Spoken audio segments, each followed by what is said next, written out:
Hello everyone. पिछली video में हम लोगों ने रिसोर्सेज एंड मैन्युफैक्चरिंग चैप्टर के प्रीवियस ईयर एनालाइज को देखा था। उसमें हर एक एक्सपेक्ट को कवर किया था, उसकी जितनी भी इंपॉर्टेंट थीम्स थी उनको डायरी में नोट डाउन कर लिया था। उसके बाद हम लोग शिफ्ट हो गए थे एग्रीकल्चर टॉपिक पे।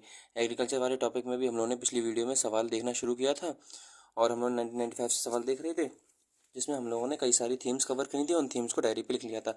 आज की वीडियो में हम लोग उसको कंटिन्यू करेंगे। तो आज का हमारा पहला सवाल बोल रहा है ABCD in a map shown cultivation. अभी मैंने इंडिया का मैप बनाया और इंडिया के मैप में ABCD, ये यूपीएससी 1997 का पहली बात तो सवाल है। दूसरी बात ये है कि मैप में हमें ABCD जगह दिखाई गई है और हमसे बोला गया कि ABCD जगह पर किस चीज़ का कल्टीवेशन होता है। ग्राउंडनट का, रागी का, टोबैको का, शुगर केन का, या फिर यही सारे ऑप्शन है। तो ए में किसका होता है, बी में किसका होता है, वो हमें सिलेक्ट करना है। अब यार इस सवाल को देखकर दो तीन बातें हैं वो हम लोग क्लियर कर रहे हैं। अभी पहली चीज़ तो ये कि जब हम लोग थीम लिख रहे थे तो मैंने थीम में आपको क्या बताया था कि लोकेशन बेस्ड जो क्वेश्चन होंगे उसमें इंडिया के मैप के ऊपर वो क्या सवाल पूछ सकता है। पिछली वीडियो में हम लोगों ने सारी थीम्स देखी थी। तो क्रॉप्स में इंडिया की लोकेशन इंडिया के मैप पे पूछ सकता है, वैली वाइज पूछ सकता है, स्टेट वाइज पूछ सकता है। वैली का एग्जाम्पल क्या है? फॉर एग्जाम्पल देखो, आप लोग मैप का तो एग्जाम्पल आपको मिल गया। वैली का इसका जो स्टेट वाइज है इसका एग्जांपल भी बहुत सारे आप लोग हम लोग पिछली वीडियो में देख चुके हैं। वैली का एग्जांपल क्या है, तो मैंने वैली का एग्जांपल बताया था। फॉर एग्जांपल जाफरान का सवाल बार बार आता है, जाफरान का कल्टीवेशन कहाँ होता है, तो कश्मीर वैली में होता है। ठीक है। तो यार इंडिया के मैप में हम लोगों ने देखा, यानी कि हम लोगों को ये एस्पेक्ट कवर करना होगा कि जब हम लोग क्रॉप्स देखेंगे तो क्रॉप्स में इंडिया के मैप में हमें पता होना चाहिए कौन सी फसल कहाँ पर होती है। पहली चीज़। दूसरी चीज़, ये ग्राउंडनट के बारे में सवाल पूछा जा चुका है, तो ग्राउंडनट वाली हम लोग पहले थीम लिख चुके हैं, यानी कि ग्राउंडनट एक हमारा इंपॉर्टेंट कंटेंट है। रागी, रागी हमारा पहले से ही मिलेट्स में कवर हो गया, तो मिलेट्स हम लोग कवर कर चुके हैं। टोबैको, टोबैको वाली हम लोगों ने थीम नहीं लिखी है, तो हम लोग इधर टोबैको लिख दे रहे। अब मैं क्यों लिख रहा हूँ, मैं इसलिए लिख रहा हूँ क्योंकि यार फसलें तो बहुत सारी होती है, तो हमें पता होना चाहिए कि cereal crops, non cereal crops, wheat, jute, tea, coffee, sugar cane, जिसमें टी, शुगर केन, कॉटन और फिर जो हमारा है राइस, वीट, वो इंपॉर्टेंट एस्पेक्ट बन जाते हैं। और तो ये हमारा फिर मेज़, onion, soybean, sorghum, barley, rice, millets, tobacco, ये सारी कैसी इंपॉर्टेंट थीम है, हम लोगों ने लिख ली थी सारी। तो इसका मतलब ये हो गया, ये सारी इंपॉर्टेंट थीम हो गई। अब रागी वगैरह को लेकर स्पेशल फोकस रहेगा यूपीएससी का। क्यों? क्योंकि मिलेट्स के ऊपर स्पेशल फोकस दिया जा रहा है, स्पेसिकली बहुत ज़्यादा उनके ऊपर हाईलाइट किया जा रहा है। क्यों? क्योंकि वो हेल्थ के लिए बहुत अच्छे होते हैं और एनवायरनमेंट के लिए भी बहुत अच्छे होते हैं, इसलिए तो हम लोगों को ये थीम कवर करनी है। ठीक है जी। अगला हमारा क्वेश्चन क्या बोल रहा है कि the following are major oil seed produce in India. अब इनमें से हमें ये बताएं which of the following is a correct sequence of a descending order of quantity of their production. ये यूपीएससी 1997 का सवाल है। यानी कि सिसमम, मस्टर्ड, ग्राउंडनट, सोयाबीन, इनमें से हमें ये बताना है कि इंडिया में इनका डिसेंडिंग ऑर्डर में बताओ सबसे ज़्यादा कौन सा होता है, सबसे कम कौन सा होता है। तो यार हमसे ये बोला जा सकता है, यानी कि पहली बात तो हमें ये समझ में आ गया कि ये जो ऑयल सीड वाला है ये भी कैसा है, हमारा इंपॉर्टेंट टॉपिक है। तो हम लोग यहाँ पे सबसे पहले डाल रहे ऑयल सीड्स। जब हम लोग ऑयल सीड्स वाला टॉपिक देखेंगे, जब मैं इसका सॉल्यूशन बताऊंगा तो आपको सारी चीज़ें बताऊंगा जितने हमारे ऑप्शन है। ऑयल सीड में हमारे सिसम मस्टर्ड हो गया, ग्राउंडनट हो गया, उसके बाद ऑलिव ऑयल होता है, पाम ऑयल होता है। ये सारे ऑयल कहाँ से आते हैं? फॉर एग्जाम्पल इंडोनेशिया से कौन सा ऑयल आता है, मलेशिया से कौन सा ऑयल आता है, कितना ट्रेड होता है, उन ऑयल का हेल्थ के ऊपर इंपैक्ट क्या होता है, सरकार जो है उसके ऑयल को डिपेंडेंसी कम करेगी या नहीं करेगी, उसको लेकर सरकार की क्या पॉलिसी है। ये सारे एस्पेक्ट जो होंगे हम लोग उस टाइम पे कवर करेंगे। अच्छा, डिसेंडिंग ऑर्डर की बात हो गई तो ठीक है, ऐसे सवाल आ सकते हैं, वरना ऐसे उम्मीद तो नहीं होती कि डिसेंडिंग। अच्छा, डिसेंडिंग ऑर्डर वाला सवाल हम लोगों ने ड्रेनेज वाले चैप्टर में भी देखा था। कब? जब हमारा ये क्वेश्चन आया था कि ड्रेनेज से रिलेटेड कि आप लोगों को ये बताना है कि रिवर की लेंथ वाइज, तो हम लोगों ने उसकी ट्रिक देख ली थी कि सबसे लंबी हमारी इंदस होती है। वो अलग टॉपिक है, वो ड्रेनेज में हमने कवर किया था। पहले इंदस होती है, फिर ब्रह्मपुत्र होती है, फिर गंगा होती है। खैर, अगला हम लोग ये देखते हैं कि एग्रीकल्चर प्रोडक्ट है और इधर हमारा क्या है, फॉरमोस्ट प्रोड्यूसर, यानी कि एग्रीकल्चर प्रोडक्ट कॉटन सबसे ज़्यादा कौन करता है। देखो यार, कॉटन हो गया, ग्राम हो गया, बैक पेपर। कॉटन बार बार ऐसा ऑप्शन है जो कि बहुत बार आ रहा है, हम लोग पिछली वीडियो में भी देख चुके हैं और इस वाली वीडियो में भी कॉटन ऐसा टॉपिक है जो बहुत बार आ चुका है। तो कॉटन से रिलेटेड ये है कि कॉटन सबसे ज़्यादा कहाँ पर आता है, कॉटन का सबसे ज़्यादा प्रोड्यूसर कौन है यूपीएससी 1998 में। यानी कि ये सवाल 1997 में यूपीएससी ने एक बात की हिंट दे दी थी, क्या कि अगर हम कल को क्वेश्चन में डिसेंडिंग ऑर्डर का सीक्वेंस पूछ सकते हैं तो हम ये भी पूछ सकते हैं कि ये बता दो फॉरमोस्ट प्रोड्यूसर कौन है। देखो यार, है तो कायदे में ये सवाल इस सवाल का कंटिन्यूएशन है। क्यों? क्योंकि कायदे में अगर हमें डिसेंडिंग ऑर्डर पता होगा सबसे ज़्यादा कौन सा होता है, उससे कम, उससे कम, उससे कम, तो इसका मतलब हमें ये भी पता है कि उसका सबसे ज़्यादा प्रोड्यूसर कौन है, उससे कम कौन प्रोड्यूसर है, मोस्ट प्रोड्यूसर और लीस्ट प्रोड्यूसर, ये हमें पता होगा। यानी कि कुछ नहीं, यूपीएससी 1997 में हमको हिंट देकर 1998 में उसका एक्सटेंशन सवाल का पूछ लिया कि आप ये बता दो कौन सी जो फसल है उसका फॉरमोस्ट प्रोड्यूसर कौन सा है। या फिर ये वो सवाल में अगर एक और एंगल जोड़ता तो ये जोड़ देता, इंडिया का मैप बना देता, उस पर ABCD लिख देता और बोलता था कि बताओ कॉटन जो है इंडिया की, इस आपको डिसेंडिंग ऑर्डर या फिर असेंडिंग ऑर्डर में बताना। कॉटन का एग्जांपल इसलिए ले रहा हूँ क्योंकि कॉटन जो है बहुत बार पूछा जा चुका है। तो मान लो वो इंडिया के मैप में पूछ लेता हमसे। फॉर एग्जाम्पल अगर मैं इधर इंडिया का एक छोटा सा मैप बनाऊँ, ठीक है, ये हमारा इंडिया का मैप हो गया। इसमें वो कायदे में 3-4 जगह ऐसे पॉइंट कर देता, मान लो, और बोलता था ए भी है, ये बी है, ये सी है और ये डी है। ए बी सी डी को आप कॉटन की ग्रोथ के हिसाब से असेंडिंग या फिर डिसेंडिंग ऑर्डर में लगाओ। ये भी सवाल हो सकता था हमारा। क्यों? क्योंकि हम लोग जब फसल देख रहे हैं तो हम लोग को एक बात पहले से पता चल गई कि फसल का मोस्ट और लीस्ट प्रोड्यूसर कौन है कौन नहीं है, ये हमें पता होना चाहिए। इंडिया किसी को इम्पोर्ट कर रहा है, किसी से एक्सपोर्ट कर रहा है, ये भी चीज़ें हमें पता होनी चाहिए। फसल से रिलेटेड बीमारी भी पता होनी चाहिए। क्यों बता रहा हूँ? क्योंकि देखो यार, यूपीएससी बीमारी से रिलेटेड सवाल पूछ चुकी है। कॉफ़ी को रिलेटेड उसने स्पेसिफिकली सवाल पूछा था कि कौन सी बीमारी है जो कॉफ़ी में हो रही थी। ये यूपीएससी 1995 का सवाल था, इसलिए हम लोगों को ये भी एस्पेक्ट कवर करना है। देखो भाई, मैं थीम्स एकदम सिस्टमेटिकली लिखते जा रहा हूँ, आप भी लिखते जाओ। अगला हमारा अगर हम लोग क्वेश्चन देखें तो अगला हमारा देखो फिर से आ गया यूपीएससी 1999 के सवाल में। फिर से कॉटन आ चुका है, यानी कि कॉटन जो है one of the most important topic है। Cotton, jute. देखो जूट और कॉटन दोनों थीम्स हमारी कैसी हैं, कवर हैं। जूट और कॉटन। अब कई बार पता क्या होगा, हम लोग क्वेश्चन पढ़ लेंगे, ध्यान ही नहीं है कि कौन सा ऑप्शन भी रिपीट हो रहा है। अगर ऑप्शन रिपीट होगा तो हम लोग उस ऑप्शन पे ज़्यादा इंफेसिस देंगे। कॉटन ऐसा सब्जेक्ट है जो बार बार पूछा जा रहा है। अभी यूपीएससी 1999 में क्या सवाल पूछ लिया कि कॉटन है, फ्लैक्स है, सुगर बीट है जो, और ये जूट है, इनमें से बताओ किसको किसकी ग्रोथ के लिए कितना रेन होना चाहिए, कितना टेम्परेचर, रेन कितनी चाहिए, की कितना टेम्परेचर चाहिए। यानी कि रेन और टेम्परेचर हमें पता होना चाहिए, यानी कि कुल मिला के हमें वही पता होना चाहिए कि किस क्रॉप के लिए ग्रोथ कंडीशन क्या है। तो देखो मेरे भाई, जब हमने पिछली वीडियो में क्या देख लिया था, क्रॉप की क्या जा रही थी, उसकी कंडीशन क्या है, फेवरेबल, उसकी ग्रोथ के लिए टेम्परेचर कितना है, प्रेसिपिटेशन कितना होना चाहिए, एल्टीट्यूड कितना होना चाहिए। क्योंकि कई सारी ऐसी चीज क्रॉप्स होती है जो कि हाइट पे होते हैं। फॉर एग्जांपल टी और कॉफी जो होता है वो जनरली हाइट पे होता है, लेकिन दोनों की कैसी होती है, क्लाइमेटिक कंडीशन डिफरेंट होती हैं। अच्छा जी मेरे भाई, अगला अगर हम लोग सवाल चलें, which of the following agriculture practice is eco friendly. UPSC 99 का सवाल है कि इको फ्रेंडली इनमें से कौन सी बात अच्छी है। Organic farming, shifting cultivation, cultivation of high yielding varieties of a growing plants in glass houses, यानी कि वही ग्रीन हाउस इफेक्ट से जो प्लांट्स होते हैं। इस सवाल को देखकर मेरे दिमाग में कुछ बजा है, मैं वो आपको बताऊं। देखो अगर यूपीएससी 99 का सवाल देखो तो यहाँ पे HYV सीड्स का उसने एक तरह से आगाज़ कर दिया है। उसने बोल दिया कि अब देखो हम HYV सीड्स के अंदर प्रवेश कर रहे हैं, यानी कि हाई लीडिंग वेराइटी जो सीड होती है उसके अंदर प्रवेश कर रहे हैं। अब देखो यार, अगर मैं इसको थोड़ा अपना एक्सपेक्ट बढ़ाऊँ तो अगर वो HYV सीड के बारे में पूछ सकता है, यानी कि हाई यील्डिंग वैरायटी के बारे में पूछ सकता है, तो उसके HYV के नेगेटिव और पॉजिटिव इंपैक्ट के बारे में पूछ सकता है कि नहीं पूछ सकता है। हम ऑप्शन से ही डिकोड कर रहे हैं। आपको ऑप्शन के पीछे क्यों पढ़ो? ऑप्शन के पीछे मेरे भाई मैं इसलिए पढ़ा हूँ क्योंकि देखो आप लोग कॉटन से जूट से समझ रहे होगे कि ऑप्शन भी हमारे हिसाब से इंपॉर्टेंट हो जाता है। क्योंकि कल को उसने ऑप्शन में बोला है, कल को उसी ऑप्शन के ऊपर वो एक सवाल बना सकता है। हमको उस टाइम पर चौकन्ना रहना चाहिए, इसलिए मैं आपको ऑप्शन भी बता दे रहा हूँ। अब मान लो अगर हम लोग HYV की सीड की बात करें तो HYV सीड के पॉजिटिव इंपैक्ट क्या थे, नेगेटिव इंपैक्ट क्या थे, HYV सीड का सबसे ज़्यादा फायदा किसने उठाया, सबसे ज़्यादा इसका नुकसान किसने उठाया, इसका लॉन्ग टर्म कॉन्सिक्वेंस क्या था। दूसरी चीज़, अगर वो HYV सीड्स पूछ सकता है तो अगर इसको थोड़ा और बढ़ाया जाए तो क्या वो मॉडिफाइड क्रॉप्स के बारे में नहीं पूछ सकता। अब मैं मॉडिफाइड क्यों बता रहा हूँ, जेनेटिकली मॉडिफाइड जो हम लोग GM क्रॉप्स पढ़ते हैं साइंस एंड टेक्नोलॉजी में। अब चाहे आप उसको साइंस एंड टेक्नोलॉजी में पढ़ाओ, या फिर आप उसको इकोनॉमी में पढ़ाओ, या फिर आप उसको उसमें पढ़ा दो ज्योग्राफी में। बहरहाल मोरल ऑफ द स्टोरी मेरे भाई ये है कि अगर मैं बताऊं कि अगर वो HYV सीड्स के बारे में पूछ सकता है तो बहुत ज़्यादा चांसेस है कि वो जेनेटिकली मॉडिफाई के बारे में पूछ सकता है। क्यों? क्योंकि उसी दशक की बात है, इसी टाइम ड्यूरेशन पर इंडिया में HYV seeds of a global level पर जो हमारी जेनेटिकली मॉडिफाई क्रॉप्स थी, और इंडिया में भी जेनेटिकली मॉडिफाई क्रॉप्स का बहुत अच्छी तरह से इनमें रिसर्च और डेवलपमेंट शुरू हो चुका था। जैसे कि हम लोगों को पता है कि जैसे कि BT कॉटन हो गया था, फिर ब्रिंजल था, या फिर हम लोगों ने देखा था पोटैटो होता है, या फिर बनाना होता है, हम लोगों ने राइस होता है। ये बहुत सारी चीज़ें देख चुके हैं साइंस एंड टेक्नोलॉजी में। तो बहुत ज़्यादा चांस है कि यूपीएससी जो थी वो, अगर उसने हाई यील्डिंग वैरायटी के बारे में पूछा तो अगला उसका कदम जो था वो मॉडिफाइड क्रॉप, यानी कि जेनेटिकली मॉडिफाइड क्रॉप के ऊपर वो पूछ सकता है। ये मैंने अभी इंटरप्रिटेशन कराया है, अगर मैं अपनी फोरसाइट लगाऊं तो यही हो सकता है मेरे हिसाब से। अब आगे देखते हैं हम लोग सही सोच रहे हैं कि नहीं।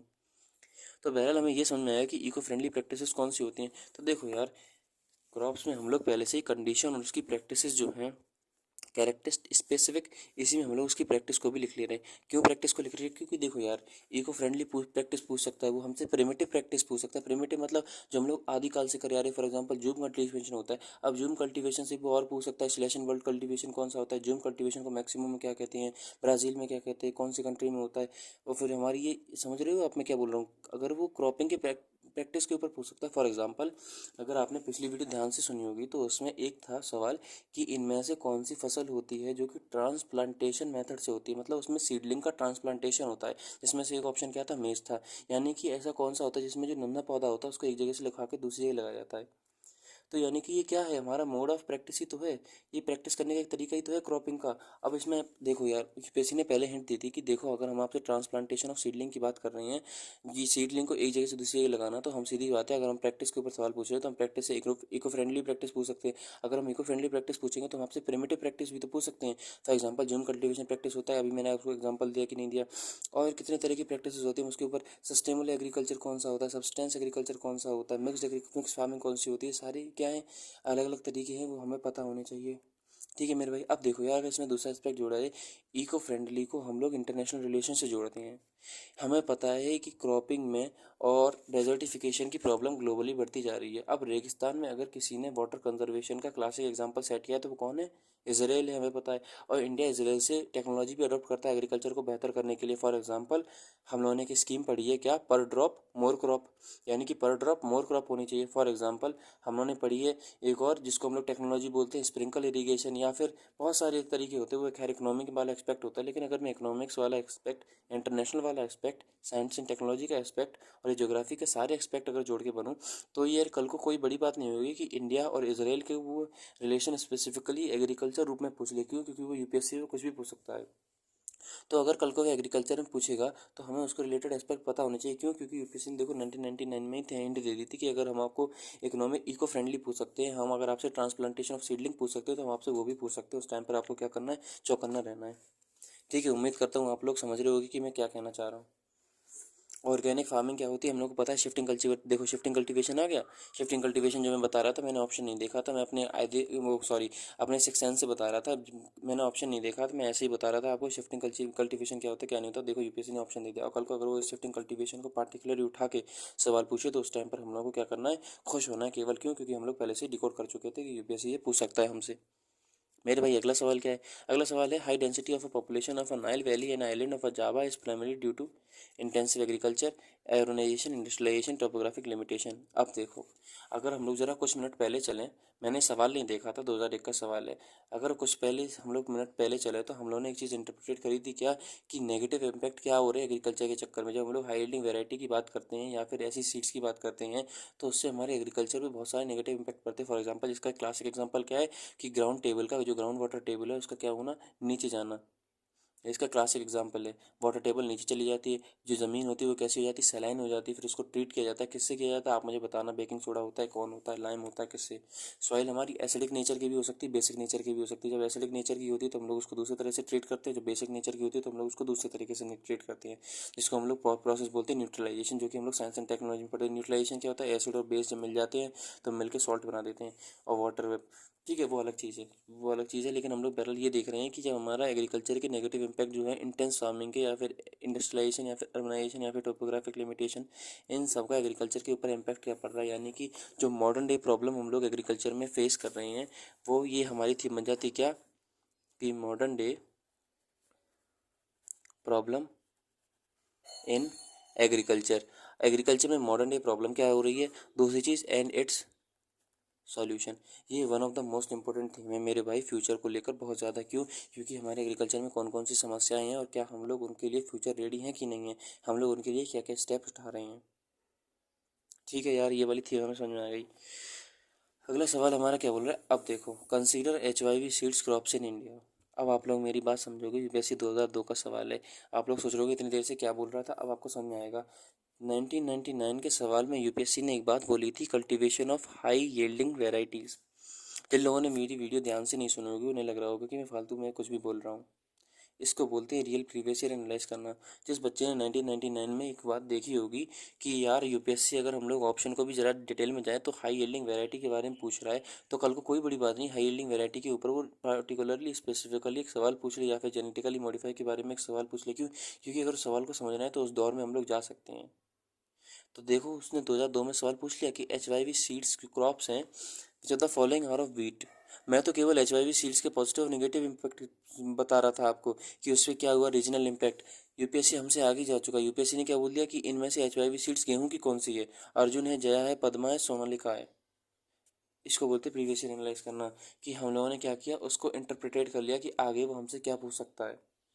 ठीक है, बहरहाल बातें बहुत हो गई, तो हम लोगों ने देख लिया कि HYV सीड्स जो है उसके बारे में हम लोग पढ़ना है, जो कि थीम हमारी कैसी है, कवर है। ठीक है मेरे भाई, आगे जरा हम लोग चलें। आगे अगला सवाल हमारा क्या बोल रहा है कि eastern coast of India produces more rice than western coast. Reason इसका क्या है कि western coast receives less rain than eastern coast. ये यूपीएससी 2003 का सवाल है। यूपीएससी 2003 का सवाल है। इसका वही असर्शन रीजनिंग का है कि असर्शन रीजन दोनों ट्रू है और रीजन जो है करेक्ट एक्सप्लेनेशन है असर्शन का। सेम वही असर्शन रीजन दोनों ट्रू है और रीजन जो है करेक्ट एक्सप्लेनेशन नहीं है। असर्शन सही है, रीजन गलत है, असर्शन गलत है, रीजन सही है। सवाल तो देखते रहेंगे हम लोग। ये देखेंगे कि देखो कल्टीवेशन पार्टिकुलरली वो ये पूछ रहा है कि राइस का कल्टीवेशन ईस्टर्न कोस्ट में ज़्यादा होता है कि वेस्टर्न कोस्ट में ज़्यादा होता है। ज़रा इसको एक्सपेंड किया जाए मेरे भाई। अगर हम लोग इसमें एक और चीज़ देखें कि देखो यार, इंडिया में कॉफ़ी, इंडिया क्या कॉफ़ी भी तो 3 ब्रांड की होती है जिनमें से एक का नाम अरेबिका होता है, दो के नाम आप मुझे बताना। यानी कि पार्टिकुलरली चाय हो गई, कॉफ़ी हो गई, ये जितने भी क्रॉप्स होती है, फॉर एग्जांपल कॉटन हो गई। कॉटन मैं इसलिए बता रहा हूँ क्योंकि आपको पता है कॉटन का कितनी बार रिपीट होता है ऑप्शन। यूपीएससी ये भी पूछ सकता है कि ये वाली अच्छी होती है कि ये वाली अच्छी होती है। जो राइस का प्रोडक्शन वहाँ पे ज़्यादा हो रहा है कि वहाँ पे। देखो राइस तो ऐसी क्रॉप है जो कि ऑल इंडिया में होती है। राइस के हमें पता है कई सारी वैरायटी के होते हैं। तो हम लोग को ये देखना है यार मेरे भाई कि राइस की या पार्टिकुलरली कोई भी फसल ऐसी है उसका पैदावार उस रीजन में हो रहा है तो उस रीजन में क्यों हो रहा है। यानी कि देखो, जो हम लोग एक थीम लिखी है हम लोगों ने, कंडीशन ग्रोथ की, टेम्परेचर, प्रेशर, अल्टीट्यूड। ये कंडीशन जो है ग्रोथ की, इसमें कोई उसका एक स्पेसिफिक पॉइंट है कि नहीं है, ये भी हम लोग को पता करना चाहिए, जो कि थीम हमारी कैसी है, कवर है। अगला सवाल हमारा क्या बोल रहा है, which of the following is are correct. UPSC 2003 का सवाल है। India is the original home to cotton plant. India original home है कॉटन प्लांट का। देखो कॉटन फिर से रिपीट आ गया। यूपीएससी को कॉटन से कितना ज़्यादा लगाव है, कॉटन से इतना ज़्यादा लगाव है कि सिंधु सभ्यता में भी कॉटन मिली थी। बस वो कुछ नहीं, ऐसे दिमाग में आ गई। India is the only home to cotton plant. Okay. India is the first country in the world to develop hybrid cotton variety leading to increased production. अब बताओ, हम लोगों ने 1999 का सवाल जो देखा था तो उसमें हमने देखा था इको फ्रेंडली पूछ रहा है और cultivation of high yielding variety seeds पूछ रहा है। यानी कि तभी हम लोगों ने इंटरप्रेट कर दिया था कि कल को जेनेटिकली मॉडिफाइड क्रॉप्स के बारे में पूछेंगे। और इसका क्लासिक एग्जांपल उन्होंने कॉटन से ही शुरू किया और बोले India is the first country in the world to develop hybrid cotton variety, यानी कि genetically modified cotton variety leading to increase production. जिससे क्या होगा, जो कॉटन के कीड़े होते हैं वो मर जाएंगे और कॉटन जो होती है वो अच्छी तरह से अपना और निखार कर पाएगी, अपना और ग्रोथ कर पाएगी। कायदे में सवाल क्या था, हिंट दे चुकी थी यूपीएससी की, हम यहाँ तक आ गए हैं, अगली 10 तक यहाँ पर है। हमने इंटरप्रेटेड कर लिया मेरे भाई। इसका सॉल्यूशन क्या होगा क्या नहीं होगा बाद में देखेंगे, ठीक है।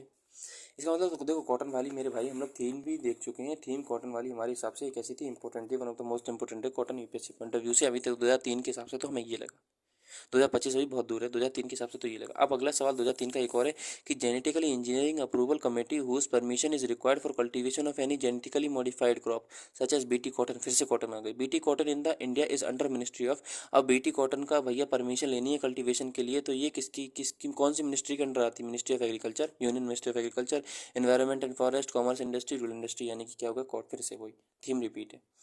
वो चौथा फॉलोइंग इज और खरीफ क्रॉप्स 2004 का सवाल है कि इनमें से खरीफ क्रॉप कौन सी होती है। यानी कि क्रॉप्स कितने तरह की, खरीफ क्रॉप कौन सी होती है, राबी क्रॉप कौन सी होती है, जायद क्रॉप कौन सी होती है, देख लेंगे। उसके बाद हम लोग क्या देखेंगे, स्टेबल क्रॉप कौन सी होती हैं, और फिर हम लोग क्या देखेंगे, सीरियल क्रॉप्स कौन सी होती है, नॉन सीरियल क्रॉप्स कौन सी होती है। समझ में आ गया। अब खरीफ क्रॉप्स में हम लोग ये देखेंगे कौन कौन सी खरीफ क्रॉप्स होती हैं। तो खरीफ क्रॉप्स होती हैं जो गर्मियों में होती हैं, राबी क्रॉप्स ठंडों में होती हैं। और जो हमारा जब क्लाइमेट चेंज होता है, फॉर एग्जाम्पल जून जुलाई का टाइम होता है, या फिर जो मस्क मेलन हो गया, वाटर मेलन हो गया, या फिर कोकम्बर हो गया, इनका जो टाइम होता है उसको हम लोग क्या बोलते हैं, जायद क्रॉप। तो खरीफ क्रॉप का क्लासिक एग्जाम्पल कौन सा है, कॉटन है, ग्राउंडनट है, मूंगफली, ग्राउंडनट भी रिपीट हुआ है, मेज़ भी रिपीट हुआ है, मस्टर्ड भी रिपीट हुआ है। कॉटन तो भैया देखो है, कॉटन फिर से आ गया खरीफ क्रॉप में, फिर से कॉटन 2004 में भी, मतलब कॉटन चल रहा है। तो हमें ये बताना है कि इनमें से खरीफ क्रॉप का एग्जाम्पल कौन सा है। तो यार वीडियो बहुत लंबी बन गई है, अगली वीडियो में हम लोग बचे हुए प्रीवियस एनालाइज देखेंगे। अगर आपका कोई सजेशन हो या फिर कोई भी बात हो प्रीवियस एनालाइज को लेकर तो मुझे ज़रूर एक बार कमेंट में बताना। अगली वीडियो में मेरे भाई मिलेंगे। टिल देन, जय हिंद, जय भारत।